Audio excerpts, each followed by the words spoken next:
And I did not forget to push record this week. Yes. So I'm having I don't know, let's just say some good days. What do we want to do today? I think I have some fun things here to begin with, but first, let's start with this because we're all going through stuff, right? Life. Oh, life. But what do you have to be grateful for today? There's only four of you on, so let's do it. Let's go around the room. What do you have to be grateful for today? And go. I'll say rest. I made myself sleep in today. Nice. What does that mean? Does that mean you got 5 hours of sleep instead of three, or what? I got 6.5. Nice work. I said I was going to have more than 7, but it's fine. I Hey, got it's some extra progress. sleep. Hey, Yes. rest is so important. Good job, Heather. Anybody else? What else? Diane, Janine. Uh, I'm just grateful to feel well enough to work in my garden and a community garden and teach Yeah. some kids in Bible class and things like that. Just feel better. I'm consistent. I can go consistently. I can go to the gym consistently now and things like that. Very active. Oh my goodness, that's awesome. So Yeah. cool. Thank you for sharing. I'm grateful that I have a husband that cares about my health enough to put out all these bills. Yeah. I'm not kidding. Yes. Between going to psych therapy and all the supplements and on it goes, I'm just thankful that he's capable of Yeah. supporting that and cares enough to do it. So Yes. cool, man. Okay. Yeah. I Yes. could say the same. You could Yeah. say the same. All right. Good. Man, it's so important. I mean, it's awesome when we have support teams, Yep. support around surrounding us, right? And yeah, that's awesome. That can come in the form of a spouse. It can come in the form of friends, accountability, people. I mean, yeah, whoever. And Stacy, I know maybe you're not even there. You're on, but if you want to type something in the chat, you can. If not, I am just super grateful. Gosh, so many things. I could go on and on, but I'll keep it to this. Like this week, oh my gosh, I would have to go to my calendar and count. It's at least seven, if not more, consultations with people that are interested in my programs. I'll tell you what, I mean, in some weeks I have a couple, some weeks there's none, some weeks, and man, it's just the last 2 weeks I've been like just bombarded, which is the thing I'm grateful about with that is not because, I need to make more money or whatever. This is my heart, this is my passion because people need help. Oh my gosh. I have heard, I mean, I hear stories every day when I talk to people. I mean, obviously, you guys all have been with me for a while and you all have your own stories, but man, people are just hurting out there. So, that's what I'm grateful for. I'm grateful for the opportunity to be able to talk to people, whether they work with me or not. In those free calls, if you guys remember back to when you did those with me, I do at least like to educate a little bit, kind of give them, some things. So if they end up working with me, great. If it's someone else, that's fine too. So awesome, awesome, awesome. Here's what I'm going to do. I got two fun things. One was from last week, if you remember. I didn't get a chance to finish and put and send it out, but I plan on doing that tomorrow. So that what we talked about last week with the neck pain, headaches, shoulder pain, like the upper cross syndrome program that I've created. I'm gonna send that out when I send this call recording out, that chat message tomorrow. Usually it's the next day. I'm going to add the link to that so you guys can download that. And then I would love if all of you guys started to work on that and then gave me feedback too. I've done this for a long time. I know the exercises work. I know, I just know, but I've never put it together in a program like this. So if you have any feedback, that would be awesome. So I'm going to send that out to you. That's Mhm. kind of my gift to all you guys, for sure. Second thing is I mentioned this last week. One of the reasons that I think I've gotten, well, people come from all over, like as far as like working with me and getting a hold of me. Sometimes it's referrals from you guys. Sometimes they're just Google searching. So in the chat area, I hope this is correct. If you guys have never done a Google review, you could go ahead and click that link. And here's what I'm going to do. I have a fun thing. Okay. It's not bribery. It's not bribery. If you've already left a Google review, then you're going to be entered into the drawing that I'm going to do anyway. Or if you're like, I don't want to leave a review, but you've referred someone, I think Heather, I've gotten a referral from you.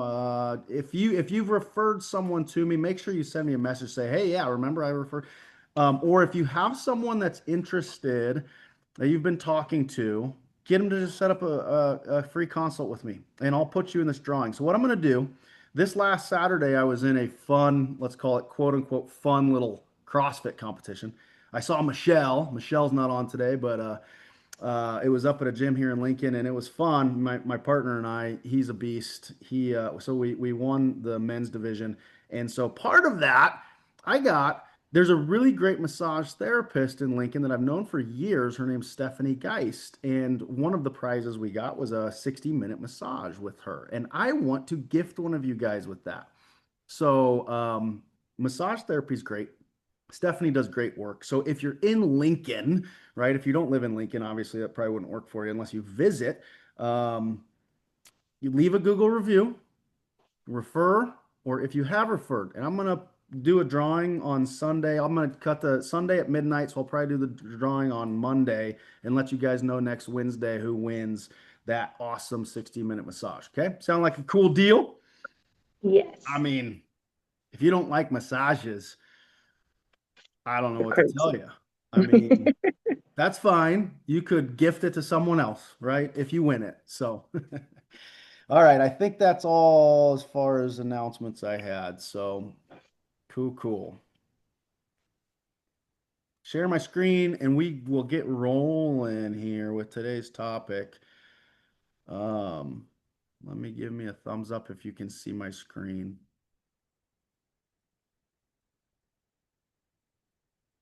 Sometimes it takes a minute. There you go. Now I can. Okay, good. Okay, this is going to be at least a two-part, maybe three-part. I'm not sure, depending on how much I blab, obviously, right? That's always the thing. Autoimmunity. Oh boy, it's another biggie, right? Autoimmune conditions and the hidden science of autoimmunity. Why your immune system isn't attacking you, it's trying to protect you. Kind of, you guys know me. It's like trying to frame our thinking and our mindset maybe a little differently, right? So I'm going to say this because I say it a lot, and I have some new people that are going to be listening to this. I have to always say this. There is no part of me that's, well, I shouldn't say no part, but there's most of me is not anti-medicine, traditional medicine. Man, it saves lives, right? Medications, surgeries, all the things. I've had to use them myself. But it's the way that we think about things, the questions we ask, and then how we go about treating things. And so I feel very strongly, I mean, no one would ever change my mind, that with traditional medicine the way it is now, it's missing pieces, there's gaps, and that's where functional medicine, lifestyle medicine comes in, right? So with autoimmunity, we're going to talk about that. Like what is traditional medicine doing with autoimmune conditions? What maybe is missing? What are the gaps? And how can we potentially fill those? And a lot of you guys obviously know the answers to that. It's what you're doing through these programs, finding the root causes, right? Doing more in-depth lab work than maybe you've ever had done. And then lifestyle medicine, right? So, but then it's always nice, I feel like, again, maybe you guys keep showing up. So, I mean, obviously you're interested in this stuff somewhat. I just the education, the knowledge behind it, like why is that such an important part that's missing? Okay. So some of you guys can relate to this, but maybe you're thinking about a friend, a family member, a coworker, somebody that talks about this kind of stuff. Like imagine waking up in the morning, every morning feeling like you're fighting an invisible war, like you don't know what's going on in your body. Your joints ache. maybe. And these are just some of the symptoms of potential autoimmunity. Joints are achy. You have deep, persistent pain that you can't explain. Your gut feels constantly off balance and unsettled. I know a lot of you guys struggle with that and continue to struggle with that because it's such a battle, uphill battle that we have to fight for a long time. Maybe it's energy collapses by mid-afternoon. No matter how much you sleep, no matter how much you nap, no matter how much you rest, you need caffeine. You know those people, right? You know those people. Maybe there's one of them sitting next to you at your office right now, right? Get them to listen to this. Okay? Doctors run labs. I hear this every day. Like everything's looked fine, right? My lab work, my annual physical. There's nothing glaring. There's no red flags. Okay? Months or even years can pass before people actually get a diagnosis of anything, right? So we're going to go into that. Whether it's Hashimoto's, which is thyroid issues, rheumatoid arthritis, lupus, Sjogren's, multiple sclerosis, there's so many. It's all autoimmunity. So these are the most common ones. So rheumatoid arthritis affects joints. I think a lot of you guys know that, causing inflammation and pain. Maybe there's a family history of some of that. Psoriasis is more of a skin condition leading to red scaly patches. Multiple sclerosis, we all probably know what that is. Probably know somebody who's been affected by that. It affects the central nervous system, causing a ton of issues. Type 1 diabetes is an autoimmune issue. Lupus, that's a systemic disease that affects various organs, including the skin, joint, and kidneys. Okay, so not fun. Irritable bowel diseases, so that's a category that includes Crohn's, celiac, ulcerative colitis, just a lot of inflammation in the digestive tract. Like, why? Where's that coming from? Where are any of these coming from? Is it just your genetics? I doubt it. Graves' disease. This is another one leading to hyperthyroidism. Hashimoto's is hypothyroidism. Okay. Ankylosing spondylitis, if you don't know what that is, I dealt with that quite a number of times over my career in chiropractic with, really chronic stiffness of the spine itself because some of the ligaments of the spine actually start to ossify, solidify, which reduces mobility, causes a lot of pain. Sjogren's syndrome affects glands. It causes things like dry eyes, dry mouth, other symptoms like that.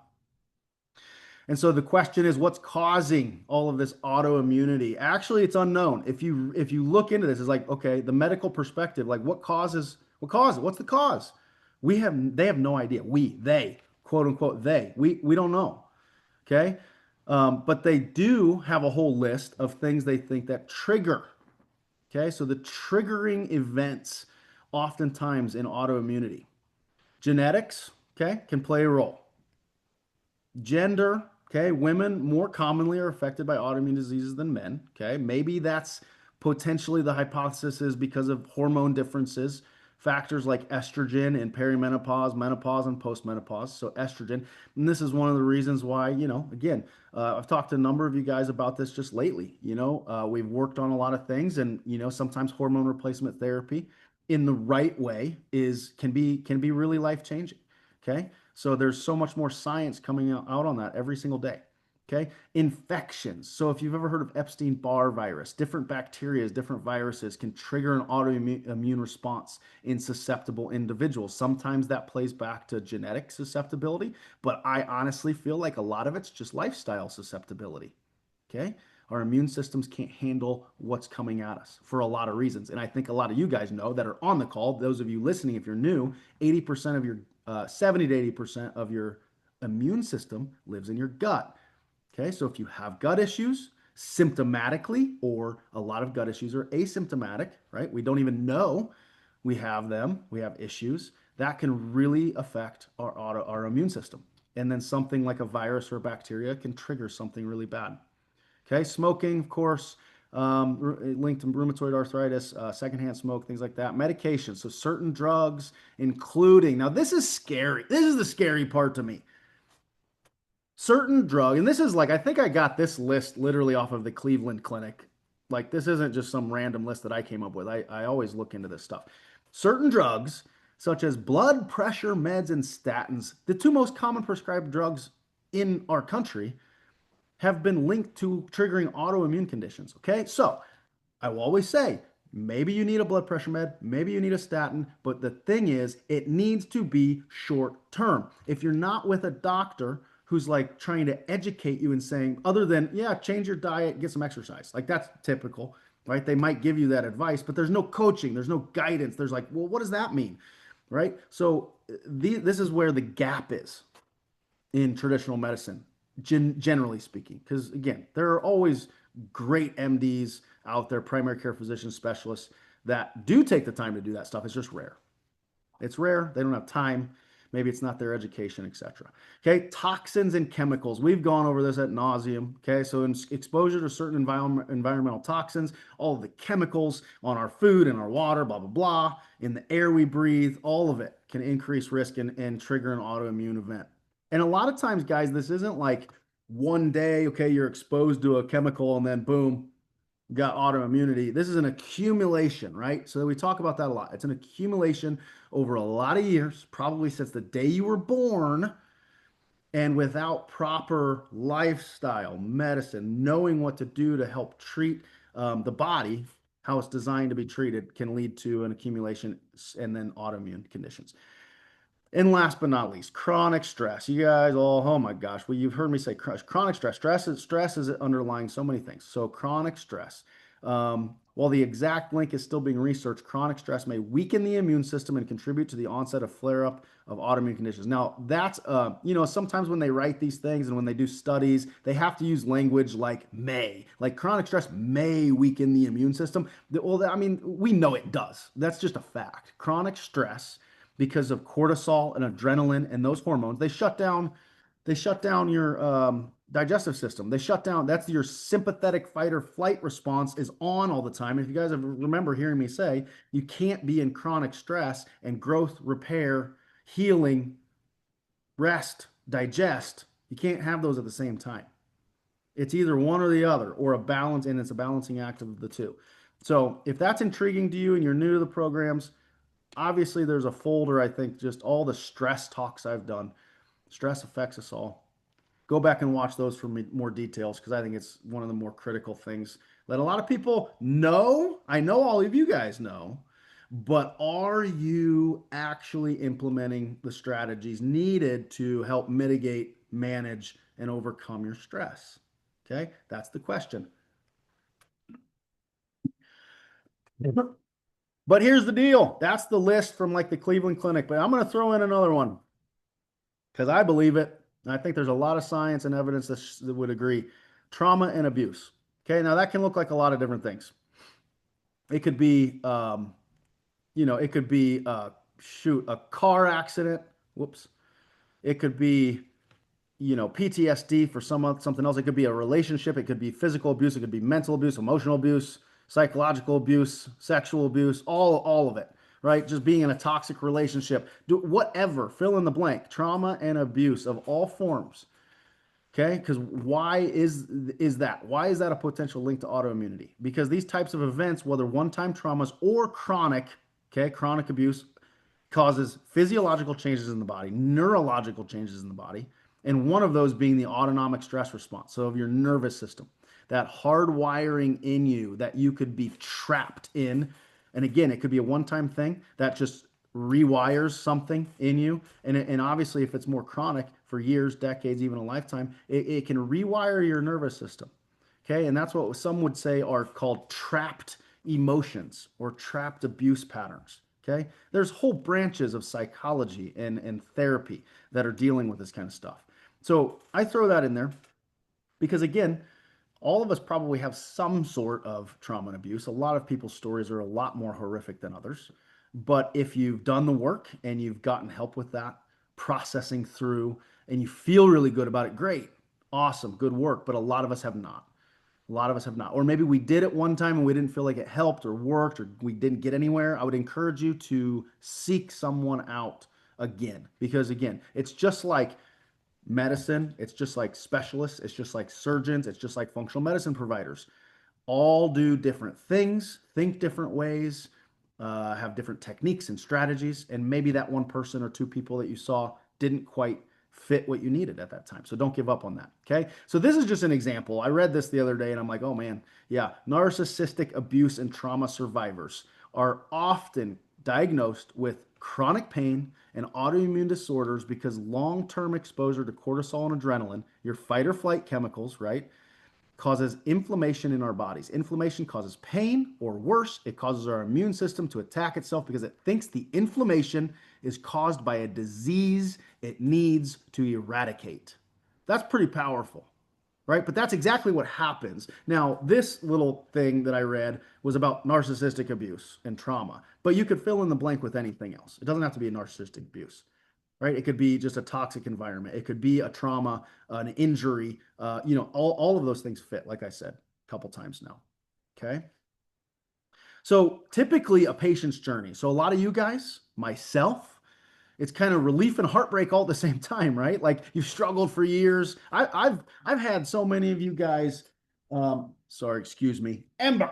No, I got a dog over there. She's like trying to chew up a piece of furniture. Okay, so it's like I've dealt with this with a lot of you guys. Like we do these labs and it's like almost this relief of, oh my gosh, we found something. But yet obviously it's kind of scary and sometimes horrifying all at the same time, right? Like maybe it's been missed. Maybe no one's paid attention to it. But the struggle, obviously, it can be relieving in one regard, like I said, in validation. And I'll tell you, I couldn't count how many times I hear you guys, by you guys, I mean all the people I've ever worked with over a lot of years, how many times I've heard I'm not crazy. I knew I wasn't crazy, but I felt crazy because no one can figure out what's going on. Like that's not fun. Who wants to feel that way, right? And I know a lot of you guys have. Okay, but also it can lead to kind of a disbelief or a kind of a negative emotion about, man, my body's like supposedly attacking itself is in regards to, again, autoimmune conditions. That's what we're told. We're told your immune system, your own body has turned against you. You're told it's malfunctioning, it needs to be suppressed because that's what they do with autoimmune conditions. I'm getting ahead of myself, but we suppress the immune system. The only answer often in primary medicine is medication to quiet or turn off your immune response. And again, that comes with all sorts of consequences, right? If you shut off your immune system, well, now you're more susceptible to all sorts of stuff. You become immune compromised in many cases. Okay, this is a chronic condition. You'll have to manage it forever. That's what we're told. Yet deep down, you sense that something about that story feels incomplete. Like, has anybody ever felt like that? Rhetorical. Raise your hand. You don't have to raise your hand. But like deep down, like, man, like something just doesn't feel right with this. Something feels incomplete. There's got to be more answers. And I believe wholeheartedly there is, right? Where the old story ends. So what if we've been asking the wrong questions? So this is kind of where I go with what I started with today. What if autoimmunity isn't a random act of aggression of your body attacking itself, but more of a coordinated signal? Think about that for a second. What if autoimmunity isn't a random act of aggression, but a coordinated signal? Is your body trying to give you red flags and alarm bells going off? I just heard a siren, a fire truck going by. Or do you have fire trucks and police cars going off in your body? And is that more what you need to pay attention to far sooner than most of us probably ever did or had? What if your body's red alert message that the internal environment has become unsafe? Okay, same principle. What if your immune system isn't betraying you at all, but protecting you from years of silent upstream stressors that conventional medicine really never measures in a lot of ways? Okay. And if those of you who've done some of the deep level labs that we've done, this makes sense. Anybody who's new maybe doesn't make sense yet. But your annual physical blood work, a CBC, a CMP, right? Comprehensive metabolic panel and a complete blood panel. Okay, those are what we do usually. And sometimes, some primaries, if they're suspicious, will throw in TSH and T4, some thyroid markers, and maybe a couple other things. But this is like, I've never had one single patient. I kid you not one single patient that I've gotten annuals or even specialist blood work that's really comprehensive. Okay, and even the blood work I've done on you guys, we've run a lot more things than you've ever run, and it's still not everything, right? So there's always more things to look at, and especially when it comes to autoimmunity. I mean, some of the autoimmune markers can be a little bit more expensive, but man, they can be worth it to look into.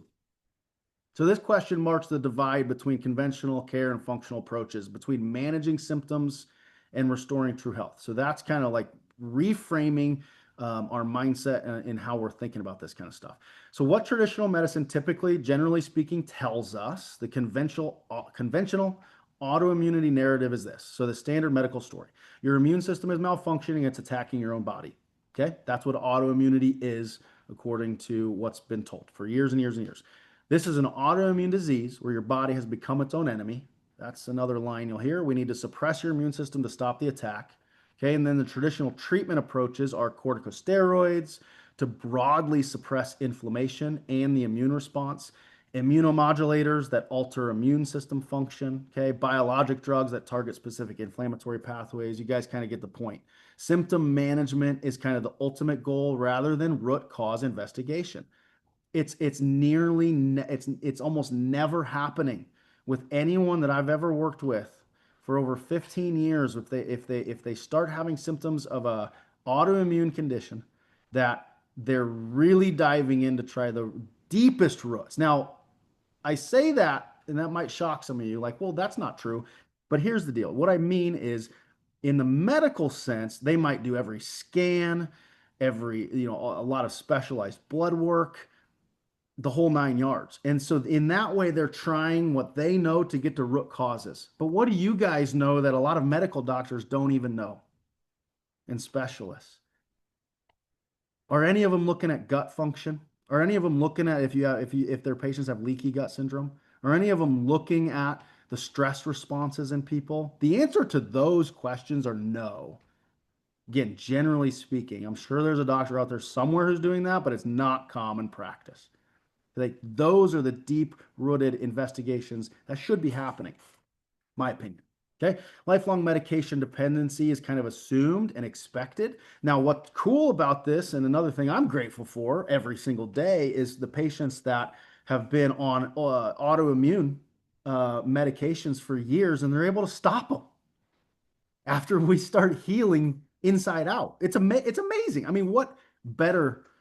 It doesn't get much better than that.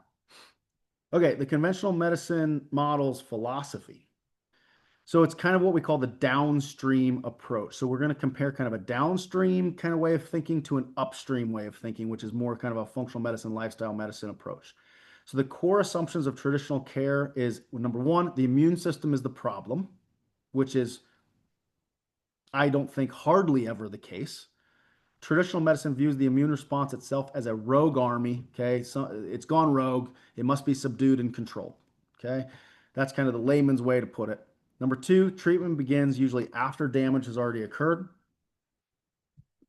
Intervention starts only after antibodies are elevated and tissues are already under attack. So this is I'm going to give you an example. One simple example. So with thyroid conditions, because thyroid is one of the more common autoimmune thyroid issues like Hashimoto's and Graves.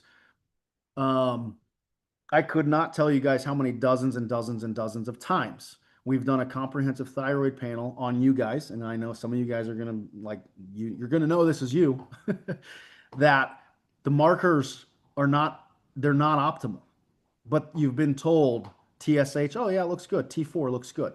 Okay, that's a snapshot of the whole picture. What's T3 doing? What's reverse T3 doing? And then the two most crucial things, hardly ever are they running antibodies. The two antibodies to the thyroid. So often I'm running these panels on you guys and we're seeing elevations in the two antibodies. Maybe they're off the charts, which I've caught that in a few of you. You already are in an autoimmune thyroid condition and they've never caught it because TSH and T4 still look okay. The thing is it takes a long time sometimes for those numbers to change based on your thyroid's already being attacked. It's already happening, but yet it's missed. The more common story, which I've gone over, I think 2 or 3 times in the last week with different people, that the antibodies are there. They should be 0 ideally, but they have levels of 20 or 30, which is again not a red flag. Like in medicine, even if they see those, they would not do anything. Hardly ever will they do anything until the antibodies themselves get to a certain level where then they start introducing medications, blah, blah, blah. Well, what I just said, the antibodies should be 0, but if they're at 20 or 30, not a red flag yet, that is the first signal. That is your body saying, "Meow, meow, meow," like something's not right. Okay, something's not right. If we start treating these things sooner rather than later, we're not waiting for something bad to happen. Obviously, you can prevent that from happening in a lot of cases. Okay, number 3, success is absence of symptoms a lot of times. So again, kind of going back to, we're not really looking oftentimes at what's actually root cause going on.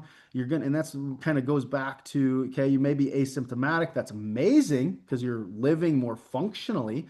But if you go off a medication, then everything comes back, right? So it's really kind of treating symptoms. It's the Band-Aid type approach.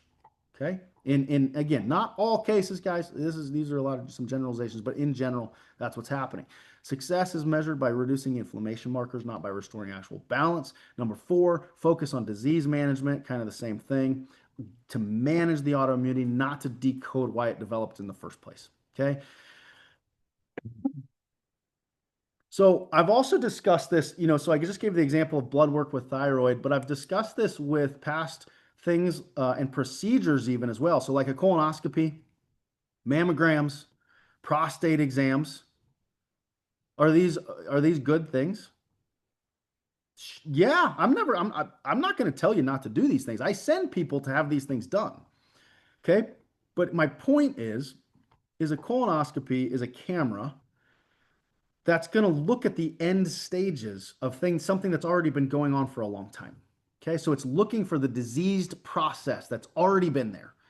The things that have led to those polyps or those cancer cells or whatever's going on in that colonoscopy finding or mammogram or prostate exams, that's been going on for a long time, y'all. That's the point. That's the point. These are great procedures. We're blessed to have access to them, but we need to reframe our thinking. And when you're talking to loved ones, we gotta retrain because we've all been programmed to just kind of, this is how it is when I'm 45 or 50, I get a colonoscopy, blah, blah, blah, blah, right? And I don't need to go get a prostate exam until I'm either this old or I'm having trouble peeing, right? Like that's no, we need we need to look at things at a deeper level. Okay, lab work, again, same thing. I just went over with the thyroid, waiting until things are out of range. What is the most common things I see this with? Blood sugar and insulin levels. So blood sugar at 99, a fasting blood sugar at 99 is okay. Is it okay? No, 100 is pre-diabetes. But what my point is I see it all the time. Nothing's done when someone's in the high 90s. Or insulin is, you can see that someone's insulin resistant. And until it's like a red flag, nothing's done. Okay, same thing happens with liver markers all the time. When liver markers like ALT, AST, and all those that you guys get on your blood work, when those are in the normal range, but they're really high normal, or man, they're really low normal, and they've been that way for a long time. Is that normal? Or is that just your liver not functioning at optimal levels? And then one day it's going to be, boom, now it's off the charts. Okay, same thing with inflammatory markers like CRP, homocysteine, thyroid markers. Already talked about that. So it's just a lack of full depth as far as when you're looking at things. Okay, the problem with suppression. So this immune system suppression with autoimmune things. The approach provides short-term relief, but again, it can lead to a lot of long-term frustration for a lot of people. Why it's not enough, root signals remain unresolved. So again, chronic infections, toxic exposure, metabolic stress, mitochondrial dysfunction, like these are the things that are underlying why these autoimmune things are triggered. The immune system continues to sense danger in the internal environment, so it's going to continue the vicious cycle. Okay, whether there's medications or not, the same system, just on a lesser scale, an asymptomatic scale. Okay. And so a lot of you would relate to this that have had this or know people who do, is that inflammatory battle. Like this is why flare-ups come, right? Because the same cycle's going on, things are being suppressed, maybe with the medications, but then you have a flare-up. And the flare-up lasts for so long, and then they change the dosages, blah, blah, blah, get you back on track, suppress the symptoms, nothing else changes, vicious cycle continues to go around and around and around. Okay, medications, all medications, again, I'm not anti-medicine, but every medication has an effect, a side effect, not just the ones listed on the bottle or the label. Okay, those sometimes are bad enough. But as far as what are those medications pulling out of your system? What vitamins and minerals is it pulling out of your system? Okay, is it shutting down? So we went over this just a few weeks ago with Tylenol, this whole Tylenol crazy, silly thing going on. Tylenol depletes your body of glutathione. Okay, we know that. Okay, glutathione is your most important antioxidant. So, I mean, taking Tylenol one time is not gonna like kill you or cause autism. Like that's just ridiculous to think about that. I feel like anyway. Maybe I'm wrong, maybe, but but continual use. Someone who has to pop Tylenol every day, someone who has to pop ibuprofen every day, someone who has to take a stool softener every day, someone who has to take Miralax, someone who has to take a proton pump inhibitor for their heartburn, someone who has to take a statin, someone who has to take a blood pressure med, someone who has to take autoimmune meds. Like again, we have to know what those meds, if they're necessary, great, fine. They might be necessary. We have to know what they're doing. Okay. And I know you guys have experienced this that have worked with me is like I try my very best to research every medication that you're on and try to help your body in the midst of that. Right. All right. Downstream medicine manages the fire. Okay. Like I said earlier, upstream medicine finds and removes the spark. That's kind of the difference. I'm going to, let's see, we're almost done here. I think I've kind of beat that to death. Let me get to, what's this? Normal lab. Okay, we already kind of talked about normal lab illusions. So a lot of times your normal lab, your labs look normal, quote unquote, and they're really not. There's some yellow flags in there. Things are going on.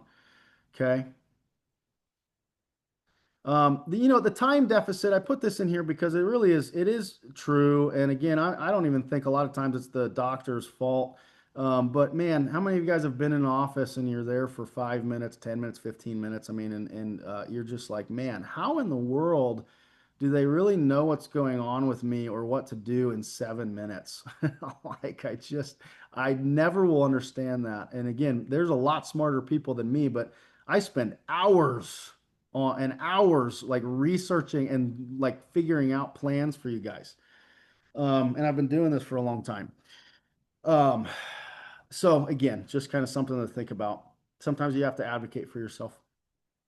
So the paradigm shift with this new kind of understanding, this new framing this in a new mindset when it comes to autoimmunity is not your body attacking you. It's your body communicating with you. Okay. It's like I said, the sirens are going off.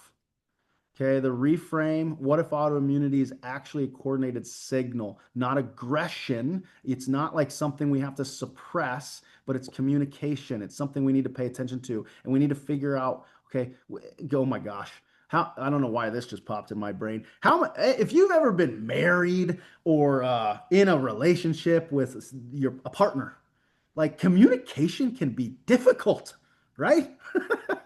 And if anybody says, no, we've always got along and everything just goes perfectly well, okay, you need to teach me, sensei, because communication between two human beings can be very difficult. So think about how complex that could be in our bodies, like our own bodies and our brains. Like I know my brain's been all sorts of messed up. So it's like, am I listening to my body? Oh, it's nothing. That symptom doesn't mean anything. Like how many times have we ignored things or not really paid attention?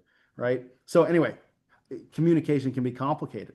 What if it's your body's red alert message to the internal environment and it's become unsafe? This internal environment is unsafe. Maybe it's been that way for years and we just haven't quite felt or known what to do about it. Okay, your immune system might not be betraying you, it's trying to protect you from those years of the silent upstream stressors. Okay, I think I'm going to do probably one or two more slides here since we're getting up on time, but so the old approach from chasing triggers to restoring regulation. So the old approach, clinicians chase individual triggers. Like, so for example, and even in functional medicine, gluten, I've been guilty of this. I've been guilty. I will admit it every day. I think, oh yeah, this has got to be the answer. And then I'm wrong. So gluten, infections, stress, and we try to deal with one thing at a time, hoping to find the one thing that causes the problem. And that's hardly ever what's actually going on. It's a multi-system approach. You've heard me say that probably dozens of times. Okay, the new approach is there's no system in our bodies. By system, I'm talking about cardiovascular system, immune system, neurological system, endocrine system, integumentary system, all the systems. None of those systems work independently of one another. They are all working together. They're all intertwined.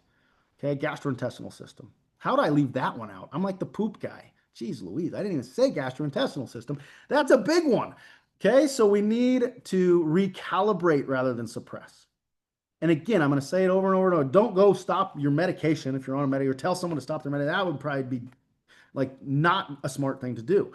But in the midst of these things, like I said, maybe medications are necessary, but they need to be thought of as more of a short-term solution while someone's getting the real help they need. Okay.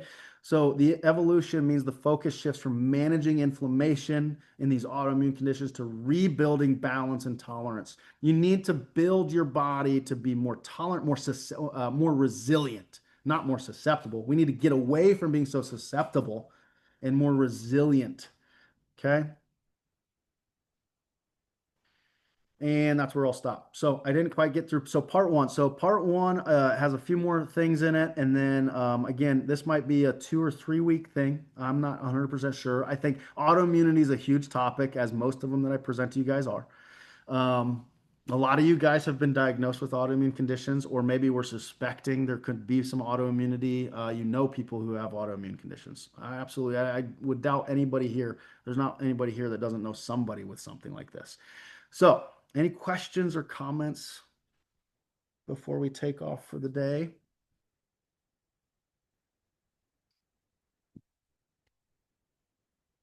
None? Okay.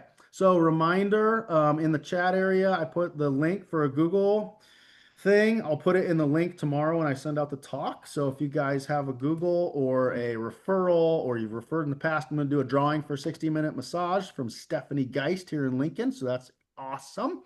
Deadline's going to be Sunday for that. And then I'm going to send out tomorrow. Make sure you don't ignore the chat message tomorrow. Because if you guys are here on live, maybe you never click on those because you were here. But I'm going to upload the upper cross syndrome rehab program that you can start at home for you tomorrow too. So don't forget to look for that. Start it, see how it goes, and let me know. Okay. All right. Any final questions? Last chance. All right, y'all. Have a wonderful rest of your cloudy, dreary day. Yes. Thank you. Grateful. You too. Continue to be you. grateful. Bye. All right, Bye. bye-bye.